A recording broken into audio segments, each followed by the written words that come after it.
South Africa has a whole slew of legislation and regulation which is designed to protect people with disabilities from discrimination. It is also there to actively promote their inclusion into society as a whole and into the workplace in particular. It's really hard to get a job when you have a disability, but even if you succeed, getting to work can be even harder.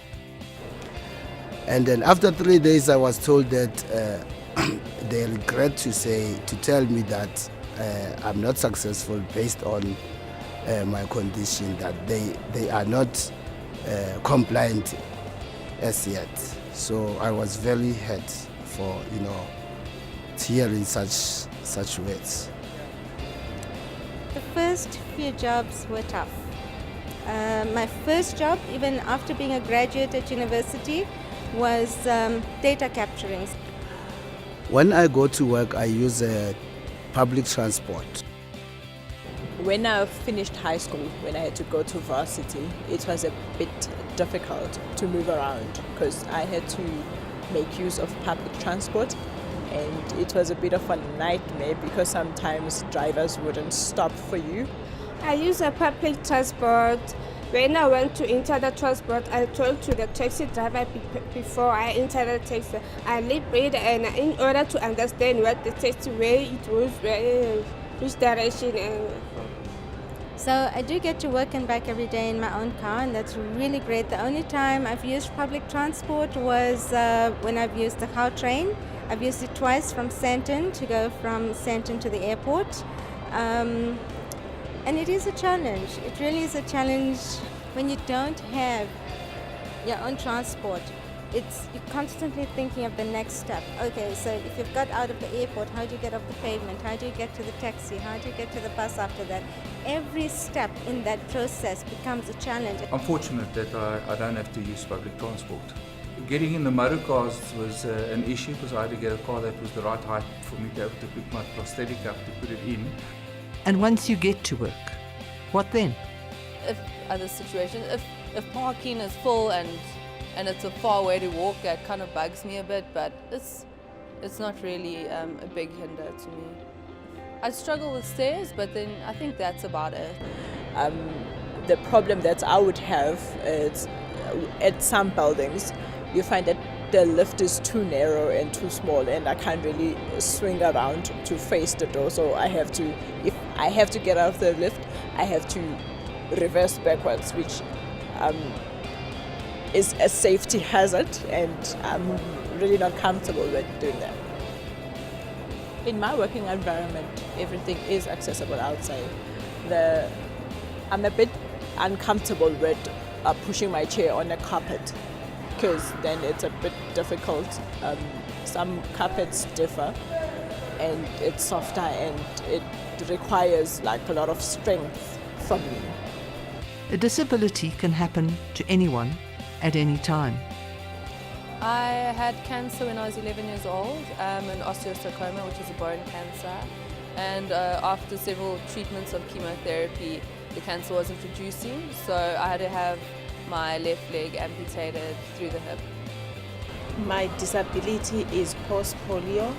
I was diagnosed with it when I was 6 months old. I was hit by a bus and it broke my leg off, leaving me with about 3-4 millimeters of my hip in again that I could put a prosthetic on. What would your business do if your CEO became disabled as a result of a stroke?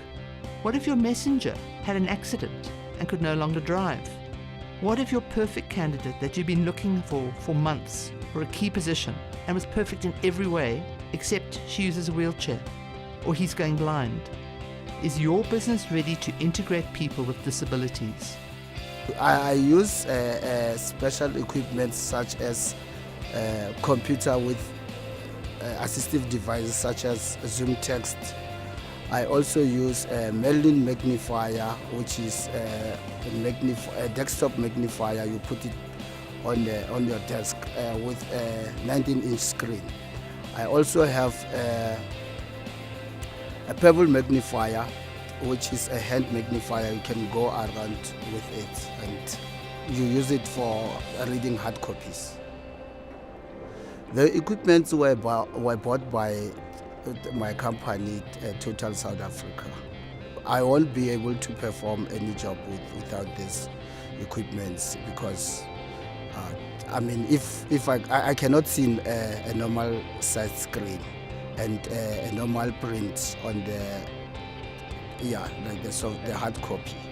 With regards to the workplace, I think we just need some very basics to put into place. Someone said to me, so what more do employers need to do? And I really don't think it's about employers doing more. I think if employers just do the basics. So some of the basics that they can put in place is creating awareness and sensitization in their workplace on how to integrate people with disabilities. So first of all, just creating that environment within which people with disabilities can be received and integrated and to be able to participate in that environment like everyone else. And then to put in some of the basic infrastructure. So it really doesn't have to be overly expensive or overly accommodating. People with disabilities want a chance to show their abilities. People with hearing problem or that disability, they should not give up. They must focus. Whether you are disabled, that doesn't mean that you can do anything. Yes, and some companies, they have to give us a chance to see that we can be able to do anything like any other people. I would be able to adapt my situation to my coaching, or even in the gym, I feel like I would be able to explain exercises if I couldn't do them, or show a video of an exercise if I couldn't do it. More and more of disabled people coming into the industry suitably qualified, and they're going to have to put us all on the same platform. Starting line, everything is the same, and then let's go from there. People with disability should not be employed for their disability. They should be employed for their knowledge, skill and experience and their productivity that they bring to the workplace, and that understanding is also very important. We need more people with disability in our businesses. South African Employers for Disability, SAE4D, is an organization of concerned employers that was set up to promote the integration of people with disabilities into the workplace. SAE4D can help you to integrate people with disability into your workplace. People often use excuses or reasons why they shouldn't include people with disabilities in the workplace. You know, they say it's too expensive, where do we find the people, or we don't own the building, we can't make changes to the building.